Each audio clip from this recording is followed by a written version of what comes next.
बिस्मिल्लाहिर्रहमानिर्रहीम। Welcome to our channel learn chemistry with Amar. Chapter number 2 dear viewers हमारे पास continue है। आज के इस लेक्चर में हम बात करेंगे बेसिक कॉन्सेप्ट्स की।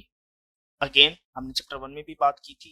इसको यहाँ पर थोड़ा सा हम क्योंकि बुक के अकॉर्डिंग हम चल रहे हैं तो उसमें दोबारा ये टॉपिक आ जाता है, तो इसको देख लेते हैं। इसमें कुछ चीज़ें और भी हैं जो आपको बतानी लाजमी है, अ, जो हमने चैप्टर 1 में बात नहीं की थी। आप चैप्टर 2 में उसकी बात कर रहे हैं।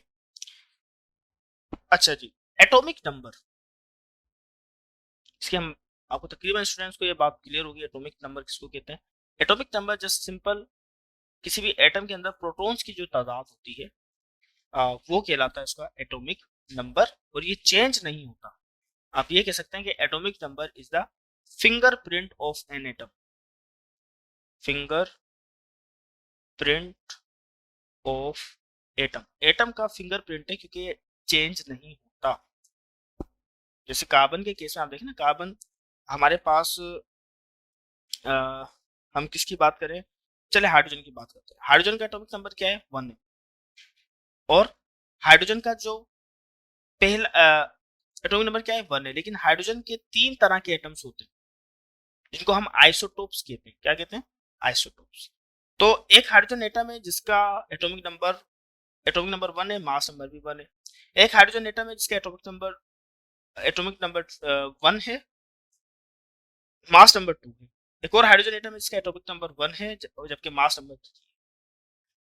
तो देखिए मास नंबर चेंज हो रहा है, वेरी कर रहा है।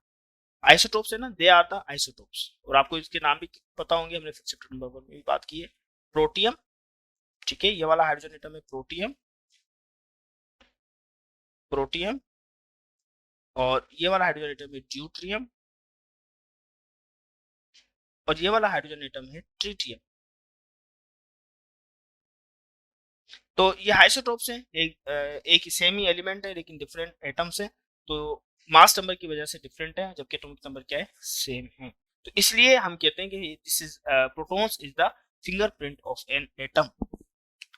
अच्छा, इसको हम रिप्रेजेंट कैसे करते हैं, एटॉमिक नंबर को हम रिप्रेजेंट करते हैं विद सिंबल Z। यानी अगर मुझे किसी भी एटम के अंदर प्रोटॉन्स की तादाद निकालनी, एटॉमिक नंबर निकालना है, तो मैं कहूंगा कि नंबर ऑफ प्रोटॉन्स कितने न्यूक्लियस में हैं और नंबर ऑफ इलेक्ट्रॉन्स कितने।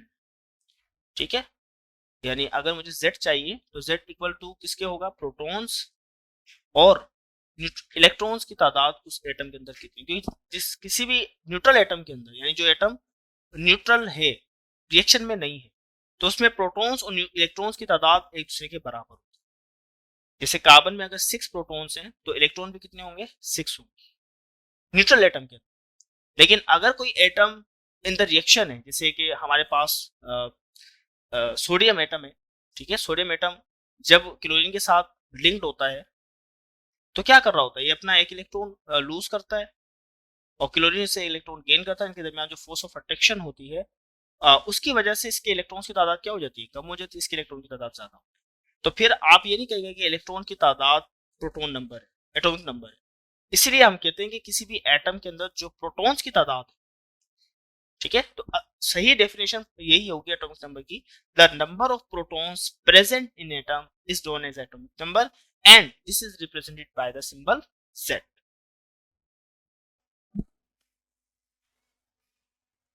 Then mass number, what is mass number. Mass number की हमने पहले बात की थी कि एटॉमिक मास दूसरी चीज है, मास नंबर दूसरी चीज है।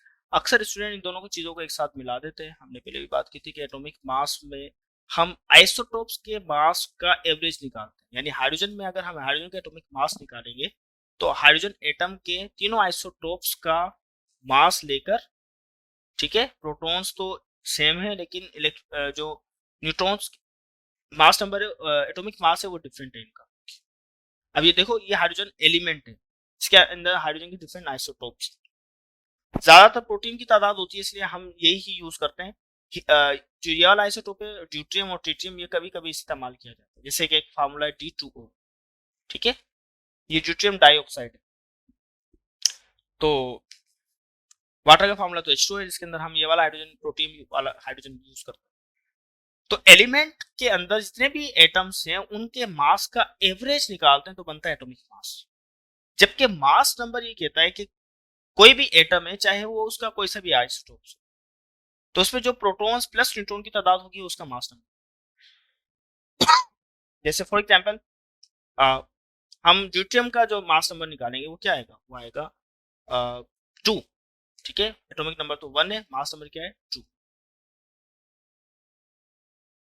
तो मास नंबर में हमें जस्ट ये देखना है कि किसी एटम के अंदर प्रोटॉन प्लस न्यूट्रॉन की तादाद कितनी है। ठीक है, और इसको हम रिप्रेजेंट करते हैं with symbol symbol A, capital A से। यानी अगर मुझे ए की कोई तादाद निकालनी है तो प्रोटॉन्स प्लस न्यूट्रॉन की तादाद कितनी है किसी भी एटम के अंदर, वो कोई सा भी आइसोटोप हो। एटॉमिक मास की बात नहीं करें, मास नंबर की बात। तो that is known as mass number. और तकरीबन mass number atomic mass equal होता है, कुछ चीजों कुछ पॉइंट का फर्क होता है। जैसे आप पीरियोडिक टेबल में अगर आप जाएंगे तो देखेंगे कि एलिमेंट का जो मास है ना वो अगर फॉर एग्जांपल हमारे पास ऑक्सीजन है ना तो 15.98 समथिंग होगा। इसका मतलब क्या है कि आपके पास ये जो 15.98 है, जबकि ऑक्सीजन का तो एटॉमिक मास 16 होता है क्योंकि हम इसको राउंड ऑफ करते हैं। तो पीरियोडिक टेबल में जो मास आ रहा है ये एवरेज, जितने भी आइसोटोप्स हैं ऑक्सीजन के उनके मास का एवरेज निकालकर वो एवरेज मास पीरियोडिक टेबल के अंदर लिखा है। होप आपको ये बात क्लियर होगी। अब इसको आप अपने वर्डिंग में लिख सकते हैं कि mass number is the number of protons and neutrons present in atom. Hope कि आपको ये बात क्लियर होगी। आपसे रिक्वेस्ट है कि चैनल को लाइक करें, शेयर करें, सब्सक्राइब करें। कोई सवाल है जरूर कमेंट बॉक्स में पूछें।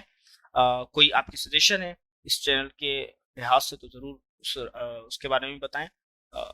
आज के लिए इतना ही। अल्लाह हाफ़िज़।